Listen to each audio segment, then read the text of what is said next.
வாங்க எங்க போறீங்க?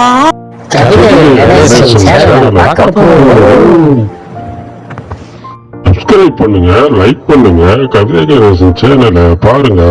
வாங்க வாங்க கவிதை கணேசன் சேனலை சப்ஸ்கிரைப் பண்ணுவோம். வாங்க சப்ஸ்கிரைப் பண்ணதுக்கு நன்றி.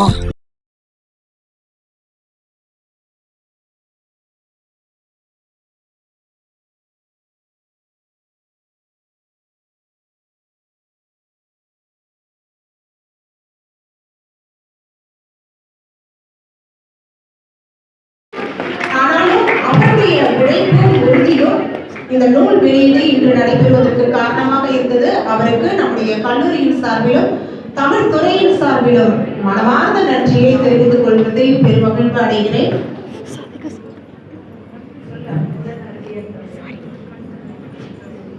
எந்த மொழியும் அறிவியலோடு இணைந்தால் மட்டுமே நிலைத்து வாழ முடியும். அதனால் தமிழ் அறிவியல் தமிழாக இன்று உங்கள் கைகளில் இருக்கின்றது. அனைவருமே வாய்ப்பு கிடைக்கும் போது நம்முடைய கல்லூரி நூலகத்தில் இந்த புத்தகம் வைக்கப்படும். பேராசிரியர் பெருமக்கள் எந்த கோணங்களில் எல்லாம் அறிவியல் சிந்தனைகளை தந்திருக்கிறார்கள் என்பதை நீங்கள் படித்து பார்க்க வேண்டும். வேண்டுமானால் இந்த தடவை நம்ம கொடுக்கக்கூடிய கட்டுரைக்கான மதிப்பெண்ணை இந்த ஆய்வு கட்டுரையை படித்து எழுதுபவர்களுக்கு முழுமையாக கொடுக்க வேண்டும் என்று தமிழ்துறை பேராசிரியர்களை கேட்டுக்கொள்கிறேன்.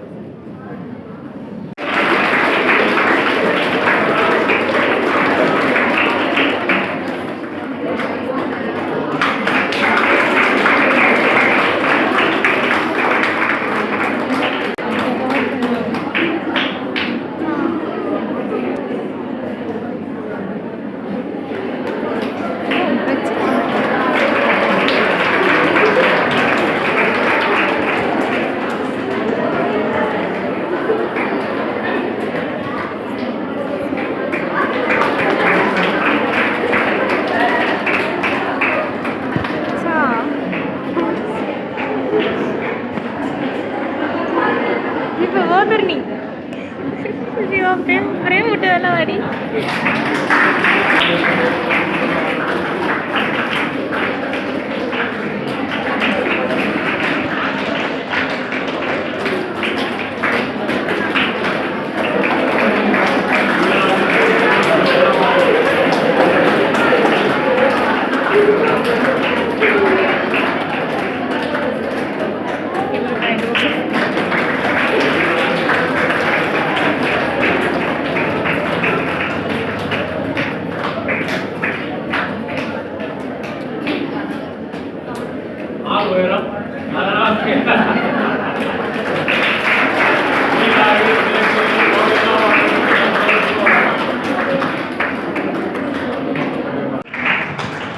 தொல்காப்பியரின் தொன்மை தமிழே, வள்ளுவரின் வாய்மை தமிழே, அம்மை பிராட்டியின் அமுத தமிழே, கம்பநாட்டரசரின் காப்பிய தமிழே, இளங்கோவடிகளின் சிலம்பு தமிழே, அப்பர் சுந்தரரின் சைவ தமிழே, ஞான சம்பந்தரின் ஞான தமிழே, வள்ளலாரின் வசன தமிழே, ஆழ்வார்களின் வைணவ தமிழே, பாரதியின் விடுதலை தமிழே, பாரதிதாசனின் புரட்சி தமிழே, கலைஞர் பேசிய அடுக்கு தமிழே, கண்ணதாசனின் கண்ணல் தமிழே, வைரமுத்துவின் கரிசல் தமிழே, நீச்சல்காரனின் வாணி தமிழே, இங்கர்சாலின் இணைய தமிழே, அண்ணா கண்ணனின் கனித்தமிழே, செம்மொழி மாநாட்டில் என்னை சேர்த்த தமிழே, செம்மொழி மாநாட்டு தமிழ் ஆய்வாளராக 5 நாட்கள் நான் கலந்து கொண்டேன். தமிழ்ச்செம்மல் விருதை எனக்கு அளித்த தமிழே, பேசுபவருக்கு நீள் ஆயுள் தரும் தமிழே. தமிழ் யார் அதிகமாக பேசுறாங்களோ அவங்களுக்கு ஆயுள் நீண்டு இருக்கும். தாலாட்டில் இருந்து ஒப்பாரி வரை உடன் வரும் தமிழே, இசைக்கும் போது நோய் தீர்க்கும் மந்திர தமிழே, யாதும் ஊரே யாரும் யாவரும் கேளீர் என உரைத்த தமிழே, இலக்கண இலக்கியம் இசைத்த தமிழே, மனிதகுலம் பேசிய முதல் மொழி தமிழே, வரும் நாளில் உலகின் மொழி ஆவது தமிழே என்று கூறி தமிழ் வணக்கம் செலுத்தி இன்றைய அறிவியல் தமிழ் என்ற வகையிலே ஒரு சில கருத்துக்களை உங்களோடு நான் பகிர்ந்து கொள்ள விரும்புகிறேன்.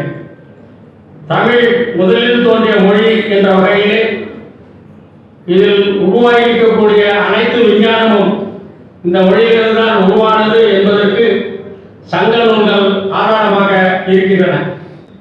அணு விஞ்ஞானத்தை எடுத்துக்கொண்டோம் என்றால் அந்த நாள் 1000 வருடங்களுக்கு முன்பாக சித்த வைத்தியத்திலே 4448 நோய்கள் இருக்கின்றன என்றும் அவையெல்லாம் பிற்காலத்தில் வரும் என்று முன்கூட்டியே அறிந்து அவைகளுக்கு ஒரே மருந்து, இந்த மாதிரி ஒவ்வொன்றுக்கும் ஒவ்வொரு மருந்து கிடையாது, அந்த ஒரே மருந்து குரு மருந்து என்று சொல்லப்படுகின்ற மருந்து அந்த நாளில் பயன்படுத்தி இருக்கிறார்கள். அந்த வகையில் இன்றைக்கு இருக்க விஞ்ஞானத்தை கூட நாங்கள் கேட்டுக்கொள்வதெல்லாம் எப்படி எங்கள் மொழியில் அன்று 4448 நோய்களுக்கும் ஒரே மருந்து குரு மருந்து இருந்ததோ அந்த மருந்தை உற்பத்தி செய்யுங்கள் என்று நாங்கள் விண்ணப்பித்துக் கொண்டிருக்கின்ற உலகத்திற்கு. அந்த மருந்து அணு விஞ்ஞானத்தினால் செய்யப்பட்டது. அதாவது பாஷாணங்கள், மெர்க்குரி எனப்படுகின்ற பாதரசம் போன்ற சல்பர் போன்ற விஷம் அதிகம் உள்ளவற்றையெல்லாம் மருந்தாக மாற்றி அதனுடைய அணுவின் தன்மையை மாற்றி 4448 வியாதிகளுக்கும் அது மருந்தாக ஒரே மருந்தை பயன்படுத்திக்கிறார்கள். நம்ம கொரோனா காலத்தில் கூட அந்த சித்த வைத்திய மருந்துகள் எல்லாம் உபயோகப்படுத்தார்கள். இந்த உலகமே அந்த ஒரு மருந்தை மீண்டும் கண்டுபிடித்தால் நமக்கு எந்த விதமான மருத்துவ செலவும் இருக்காது என்று அந்த நாளிலே அவர்கள் செய்தி சொல்லியிருக்கிறார்கள். இன்றைக்கு அணு விஞ்ஞான கூடம் வெளிநாட்டிலே இருக்கிறது. அங்கே நடராஜர் சிலை வைத்திருக்கிறார்கள். நம்முடைய அப்துல் கலாம் ஐயா சென்று பார்க்கும்போது இது என்ன எங்க ஊர் சிலை இருக்கிறது என்றால் ஒரு கையில நெருப்பையும் ஒரு கையில டமாரத்தையும் வைத்திருக்கிறார். ஒளியிலிருந்துதான், ஒளி சத்தத்திலிருந்துதான் உலகம் வந்தது, ஒளியிலிருந்து வெளியே வந்தது, வெளிச்சத்திலிருந்து உலகம் பிறந்தது. அந்த சிம்பல் இருக்கிறதால வச்சிருக்கிறோம். அப்புறம் நியூட்ரான், புரோட்டான், எலக்ட்ரான் போன்ற 3 எப்படி சுத்தி வருகிறதோ அதே போல இந்த சிலை தங்கமா மாத்திருக்காங்க, செம்ப தங்கமா மாத்திருக்காங்க. இன்னைக்கு அணுவை அந்த உலகத்தின் மீது செலுத்தி செம்பை தங்கமாக மாற்றலாம் என்று இப்பொழுது விஞ்ஞானம் கண்டுபிடித்திருக்கிறது. இவற்றையெல்லாம் அந்த நாளிலே நம்ம அறிவியல் தமிழ அந்த நாளில் பயன்படுத்தி இருக்கிறார்கள். அதை கடைசியாக பயன்படுத்தியவர் வளர சென்ற நூற்றாண்டு வரைக்கும் இருந்தாரு. அவர் ரசவாதம் செய்தார் என்பதற்காக ஆங்கிலேயர்கள் அவரை கைது செய்த போனார்கள் என்று ஒரு சரத்தை எழுதி வைத்திருக்கிறார்கள் கடவுளே. அந்த மாதிரி அதுபோக நம்முடைய ராக்கெட் தொழில்நுட்பம் அந்த நாளில் வான வேடிக்கைக்காக விழாக்களுக்காக பயன்படுத்தப்பட்டது. அதை திப்பு சுல்தான் படையில் இருந்த தீரன் சின்னமலை, கோயம்புத்தூர் பகுதியை சேர்ந்த தீரன் சின்னமலை ஆங்கிலேயருக்கு எதிராக அந்த ராக்கெட்டை பயன்படுத்தி அதை திப்பு சுல்தானுக்கு நிறைய ராக்கெட்டுகளை கோயம்புத்தூரிலிருந்து உற்பத்தி செய்து கொடுத்திருக்கார். அதை ஆங்கிலேயர் எடுத்து சென்று இன்றைக்கு அமெரிக்க நாசா விஞ்ஞான மையத்திலே மிகப்பெரிய அளவுக்கு ஒரு பெரிய ஓவியம் இருக்கிறது. அந்த திப்பு சுல்தான் படையில எப்படி ராக்கெட்டை பயன்படுத்தினார்கள் என்ற ஓவியம் இருப்பதாக நம்முடைய பிரதமர் அவர்கள் கூறியிருக்கிறார்கள். அந்த அளவிற்கு நாம் அதை பயன்படுத்தி இருக்கிறோம். அந்த ராக்கெட் தொழில்நுட்பத்தை நாம் ஏற்கனவே பயன்படுத்திக்கிறோம். அதனுடைய மறுதலை தான் இப்ப நம்ம, அதாவது இப்போ இருக்கிற ராக்கெட் இன்றைக்கு சந்திராயன் 1, சந்திராயன் 2 விட்டுருக்கு. சந்திராயன் 3 விழுப்புரத்து அவருக்கு இருக்காரு. இதெல்லாம் எப்படி இருந்ததுன்னா நாம முன்னோடியா இருந்ததால இன்றைக்கு 3 சந்திராயன்களும் விட்டவர்கள் தமிழர்கள், அதிலும் அவர்கள் தமிழில் படித்தவர். அவர்களோடு நம் உலகத்தினுடைய செம்மொழி மாநாட்டில் மயில்சாமி அண்ணாவுடையும் டாக்டர் சிவம் கூட நான் இருந்திருக்கேன். அதனுடைய போட்டோலாம் நாங்கள் நம்ம குழுவில் கொடுத்துருக்கிறோம். அதே மாதிரி வானவியல்ல பஞ்சாங்கம் 5 அங்கங்கள், நாள், நட்சத்திரம், திதி, யோகம், கரணம் என்ற வகையிலே நாம விஞ்ஞானத்தை அந்த நாள் இன்னைக்கு டெலஸ்கோப்ல இன்னைக்கு இருக்கு. அன்னைக்கு டெலஸ்கோப்பை இல்லாத நேரத்தில் செவ்வாய், சிவப்பா இருக்கிற கிரகம் செவ்வாய் அப்படின்ற வகையில நம்ம மிக துல்லியமாக சொல்லியிருக்கிறார்கள். இன்றைக்கு ஏற்படக்கூடிய கிரகணங்கள் எந்த ஊரில் எந்த நிமிஷத்தில் நடக்கும் என்று நாம் என்ன கணிக்கிறோமோ அதைதான் இன்றைய விஞ்ஞானம் கணிக்கிறது என்று சொல்லி 27 நட்சத்திரங்கள் மட்டுமே பூமியை பாதிக்கின்றன என்பதால அந்த 27 நட்சத்திரங்களை பற்றிய நம்ம பிறந்த ஒவ்வொருத்தரும் ஒரு நட்சத்திரம் பிறக்கிறோன்றத இவங்க ஜாதகத்தில் நம்பிக்கை உள்ளவங்க எழுதி வச்சிருப்பாங்க. அந்த நட்சத்திரத்தினுடைய இயக்கம் சூரியன் மட்டுமல்ல, அமாவாசை பௌர்ணமி நாட்களிலே சூரியனும் சந்திரனும் நம்ம பூமியை பாதிக்கிறது என்று விஞ்ஞானம் ஒத்துக்கொள்கிறது. அந்த வகையில் நாம் அந்த நாளில் 1000 வருடங்களுக்கு முன்பாக அரசர் காலத்திலிருந்து நாம் அந்த பஞ்சாங்கத்தை பயன்படுத்தி வந்திருக்கிறோம். வானிலைகளை சரியாக துல்லியமாக கணித்திருக்கிறோம் என்பதை அறிவியல் தமிழ். அதே மாதிரி உழவு எவ்வளவுதான் நம்ம ராக்கெட்டே விட்டாலும் கடைசியாக எங்கே வந்து நிற்கணும், கணினி ஆப்பரேட்டர் ராக்கெட் விடுறாலும் சாப்பாடு தான் வந்து இருக்குது. இன்னைக்கு வந்து நம்முடைய நம்மாளருடைய நினைவு நாள். அவர் என்ன சொன்னார், இயற்கையில் விளைந்த பொருள்களை சாப்பிடுங்க, நம்ம ஊர் பக்கம் நம்ம ஊரில் விளையதை சாப்பிடுங்க. ஏன்னா நாம் அந்த கிளைமேட்டில் இருக்கோம். அங்கே விளையக்கூடிய பொருள் அதிகமான சக்தியை நமக்கு தரும், நோயை நீக்கும், உணவே மருந்து. இப்போ வரதெல்லாம் கெமிக்கல் நிறைய போடுறோம், அந்த கெமிக்கல் போடாமல் பயன்படுத்துங்க என்று நம்மளால் சொன்னார். அந்த நாளில் நமக்கு வந்து பயிர் எப்படி வைக்கணும்னு சொன்னான். நண்டோட நெல், வண்டியோட கரும்பு, தேவையோட தென்னை இப்படி வைக்கணும்னு அந்த நாளில் சொல்லி வச்சிருக்காங்க. ஏன்னா அந்த ஒரு இலை இன்னொரு இலையோட இடிக்காம வைக்கணும், அப்படி பயிர் தொழில் செஞ்சால் நிறைய விளையும் அப்படின்றதுக்காக சொன்னாங்க. மருந்தென வேண்டாம் யாக்கை, அருந்தியது அற்றது போக்கி உணர்ந்தாங்க.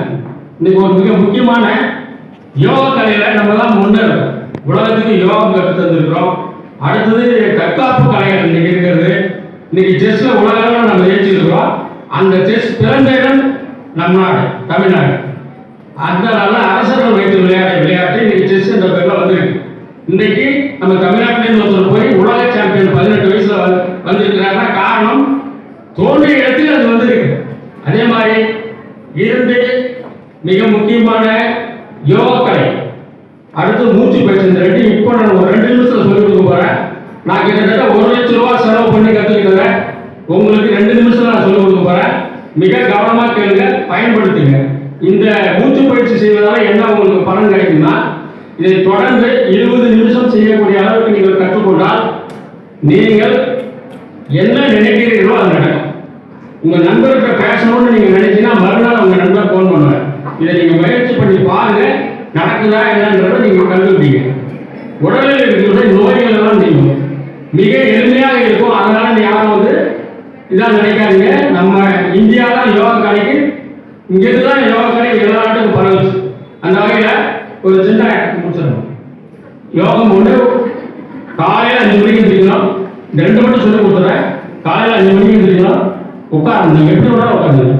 கையை மட்டும் இப்படி கோத்துங்க, கண்ணாடி போட்டு கூட உட்காந்துட்டு இந்த மூச்சு அடக்கணும். எதுவுமே சேர்த்து உங்கள் மூச்சு உள்ள போதும், கவனம் அதை வேணும். அதுவாக வெளியே வரும், மறுபடியும் உள்ள போது வெளியே வரும். இதை எந்த வித சிந்தனையில் உட்காந்த உடனே நாளைக்கு என்ன வந்தோம், நாளைக்கு என்ன பேசணும், அவங்களுக்கு வர சொல்லணுமே அப்படின்ற எண்ணம்லாம் வரும். அதெல்லாம் வராமல் இந்த கவனம் மட்டும் நீங்கள் செலுத்தினால், எனக்கு 2 நிமிஷம் செய்யறதுக்கு 6 மாதம் ஆச்சு. இந்த மாதிரி 20 நிமிஷம் செஞ்சீங்கன்னா, காலையில் எழுந்திரிச்சு சாயங்காலம் 2 வேலை செஞ்சீங்கன்னா உங்களுக்கு நீங்கள் நினைச்சதெல்லாம் நடக்கும். உடலில் இருக்கிற நோயெல்லாம் நீங்கும். உங்களுடைய நண்பர்கள் ரஷ்யாவில் இருந்தாலும் அமெரிக்காவில் இருந்தாலும் அவங்க நீங்கள் பேசணும்னு நினைச்சா அவங்க பேசுவாங்க. அதனால அடுத்தது அற்றது போக்கி உணர்ந்த வள்ளுவர் சாப்பிட்டு வெளியே போனதான் உங்களுக்கு வந்து உடல் ஆரோக்கியம் சொல்றாங்க. அந்த வகையில் நீங்கள் சாப்பிட்டு காலையில் ஒழுங்காக கழித்தாலே எந்த நோயும் வராது. அந்த டாய்லெட் சீட்டில் உட்காந்து யகா சொல்லுங்க, யகா யகா இந்த மாதிரி ஒரு 40 தடவை சொல்லிக்கிட்டே இருக்கும். அப்போ என்ன மூச்சு உள்ளே போய் உள்ளே இருக்கிறத அழித்து சாப்பிட்டு தான் வெளியே வரும். அப்போ வள்ளுவர் சொன்னது 7000 ஆண்டுகளுக்கு முன்னாடி நமக்கு சொன்ன முக்கியமானது. நேற்று என்ன சாப்பிட்டோமோ அது வெளியே போயிட்டாலே உடலுக்கு நோய் இல்லை என்பது தெரிவிக்கின்ற வள்ளுவரின் கூற்றுப்படி யகா யகா என்று ஒரு 40 முறை தொடர்ந்து சொல்ல வேண்டும். தொடர்ந்து சொல்லிக்கிட்டே இருக்கும். முடிஞ்சதை மூச்சு விட்டு மறுபடியும் செய்யணும் என்று சொல்லி, இதெல்லாம் அறிவியல் தமிழில் இருக்கிறது என்பதை சொல்லி இந்த 2 செஞ்சீங்கன்னா வாழ்க்கையில் மிக அளவில் பெரிய அளவில்